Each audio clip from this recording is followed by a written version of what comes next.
மா, அப்பா மேல தப்பில்லம்மா. கபிலன் தான் என்னை காப்பாத்தி கூட்டிட்டு வந்தாரு. அவர் போன கார்ல பின்னாடி நான் எப்படி மயங்கி இருந்தேன்னு எனக்கே தெரியல. அந்த கல்குவாரி இடத்த நம்ம கம்பெனி எடுத்துட கூடாதுன்னு நினைச்சு யாராவது செஞ்சிருக்கலாம்லம்மா. என்னால பாவம் அவர் திரும்ப திரும்ப அவமானப்படுறத நான் விரும்பலம்மா. புனிதா, நீ ரொம்ப வெள்ளந்தியா இருக்க. எல்லாரையும் அப்படியே நம்புற. பாத்தியா, உன் நிச்சயதார்த்த நாள் அன்னைக்கு பிளான் பண்ணி உன்னை கடத்திருக்கான். எனக்கு தெரியும், அவன் தான் இதை செஞ்சிருக்கணும். நீ இப்படி வெள்ளந்தியா எல்லாரையும் நம்பிக்கிட்டு இருக்காத புனிதா. அம்மா சொல்றத கேளு. உங்க அப்பா சொன்னாரா என் நண்பனோட பையன் அவன் மேல கம்ப்ளைண்ட் பண்ணக்கூடாதுன்னு உங்க அப்பா சொன்னாரா? பாரு, நான் சொல்லிதான் என் பொண்ணு கேட்கணும்னு இல்ல, அவளுக்குன்னு சுய புத்தி இருக்கு. யாரு எந்த காரியத்தை பண்ணுவாங்கன்னு தெரியாமல்ல என் பொண்ணுக்கு.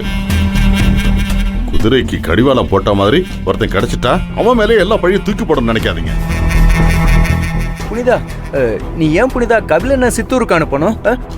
நம்ம கம்பெனில வேற ஆளே இல்லையா என்ன? டேய், இங்க பாருங்க, அந்த ஏல சம்பந்தமான கொட்டேஷனை ரெடி பண்ணதே கபிலன் தான். நம்பிக்கையான ஒருத்தர் அனுப்பணும்னு முடிவு பண்ணி தான் நான் கபிலன் அனுப்பிச்சேன். சரி சரி, இனிமே இதெல்லாம் நான் பாத்துக்கிறேன்.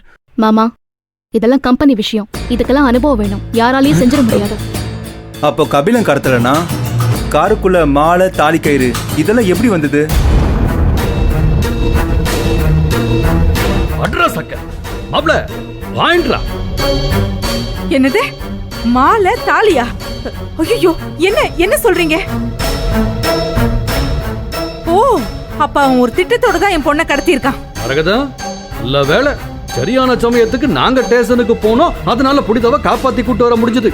இல்ல அவன் அப்படியே நம்ம பிள்ளைய கோயிலுக்கு கடத்திக்கிட்டு போய் தாலியை கட்டி கல்யாணத்தையும் முடிச்சிருக்கோம். அண்ணே, வேணாம், சும்மா இருங்கண்ணே.